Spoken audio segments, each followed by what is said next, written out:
सफाई से करो मत इनकार, अपनी हेल्थ से करिए प्यार। आज समझने आए हैं ओरल हाइजीन के बारे में और मिलते हैं energetic personality doctor Varun Gupta ji से as a dentist. Varun ji, आपका बहुत बहुत स्वागत है। Thank you. आज कुछ पॉइंट्स पर आपसे बात करने के लिए आए हैं, तो आइए हम शुरू करते हैं। जी।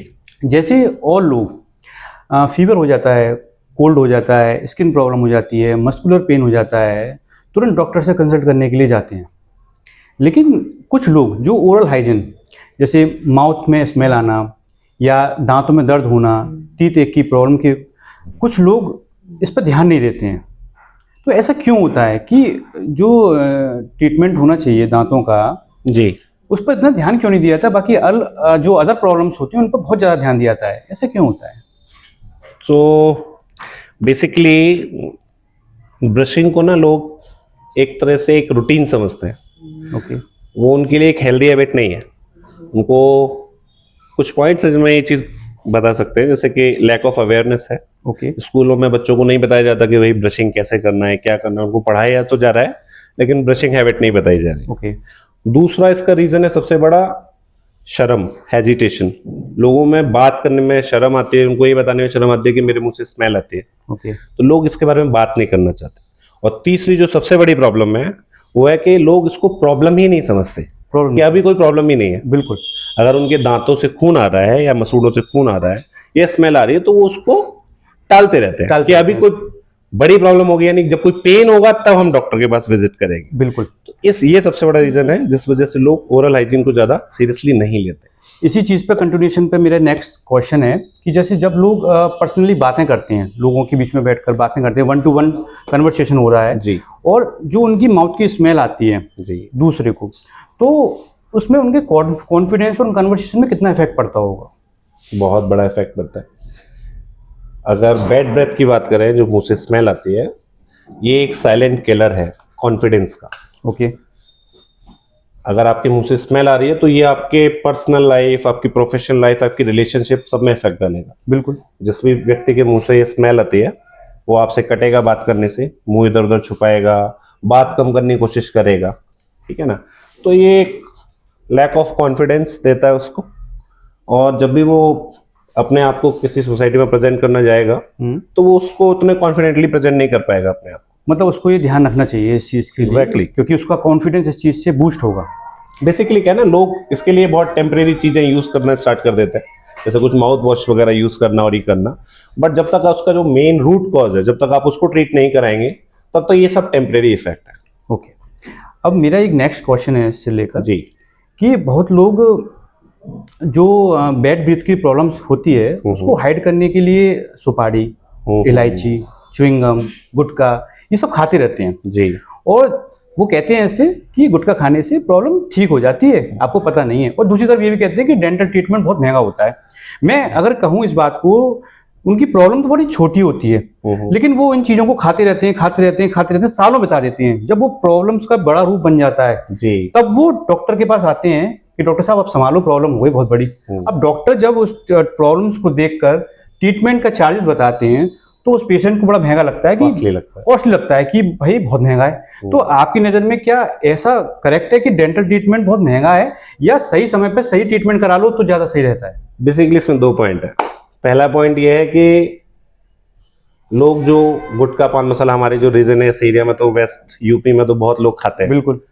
तो उस पान मसाले की महक के आगे पायरिया की जो महक होती है वो दब जाती है, तो लोगों को लगता है उनका पायरिया ठीक हो गया। ये एक बहुत बड़ी मिथ है, जो भ्रम है बहुत बड़ा।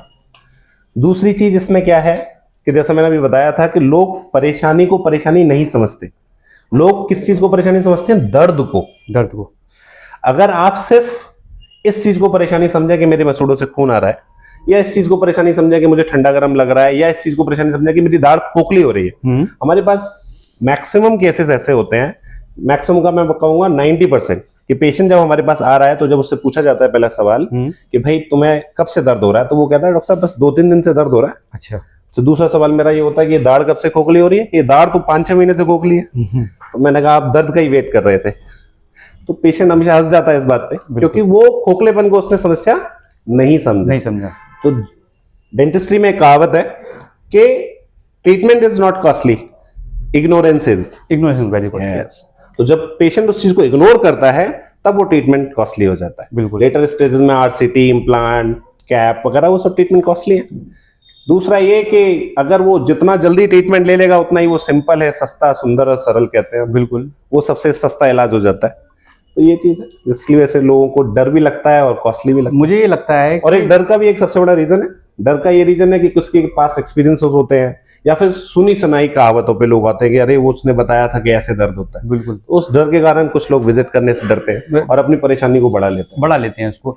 मुझे लगता है जिसके दांत नहीं उसे खाने का स्वाद नहीं, ये क्योंकि तो दर्द तो उससे ही पूछो जिसके दांत नहीं है इस वक्त। ये तो 100% कहावत है। देखिए, मुझे बहुत सारी बातें करनी है आपसे, मन कर रहा है लगातार बात करता रहूं, लेकिन उसको समअप करते हुए एक लास्ट क्वेश्चन की तरफ चलता हूं जी। कि आप व्यूअर्स को या लोगों को क्या सजेशन देंगे कि वो ओरल जो हाइजीननेस है उस पर घर पर रहते हुए भी ध्यान रखें और किस तरीके से वो रेगुलर चेकअप में रहें या रेगुलर अपनी चीजों को ध्यान रखें, तो आप क्या ऐसी सजेशन देना चाहेंगे कि उनको ओरल हाइजीन के लिए बेसिकली मैं 5 पॉइंट बताना चाहूंगा।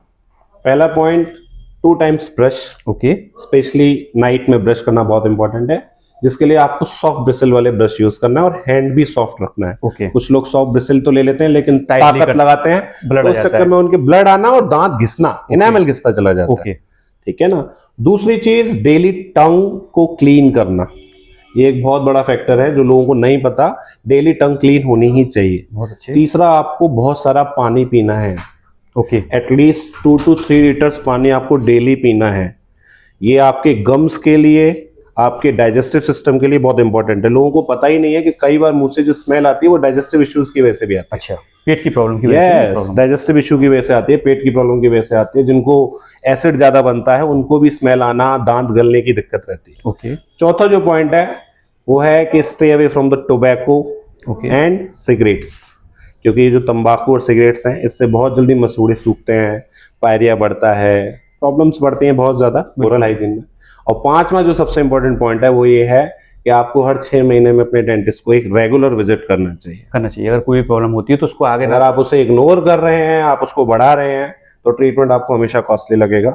और अगर आप उसको regular, prevention is better than cure, is the सीधा सा सीक्रेट फॉर्मूला है कि आप जितना जल्दी प्रिवेंट करेंगे उतना अच्छा है। बिल्कुल। क्योंकि बेसिकली क्या होता है ना कि आपको जब हार्ट में पेन नहीं होता फिर भी आप अपना शुगर और बीपी चेक कराते हैं ना रेगुलर, लेकिन आप दांत में पेन का वेट करते हैं तभी आप डॉक्टर पे विजिट करते हैं। बिल्कुल, जाते हैं। तो ये सबसे बड़ा रीजन।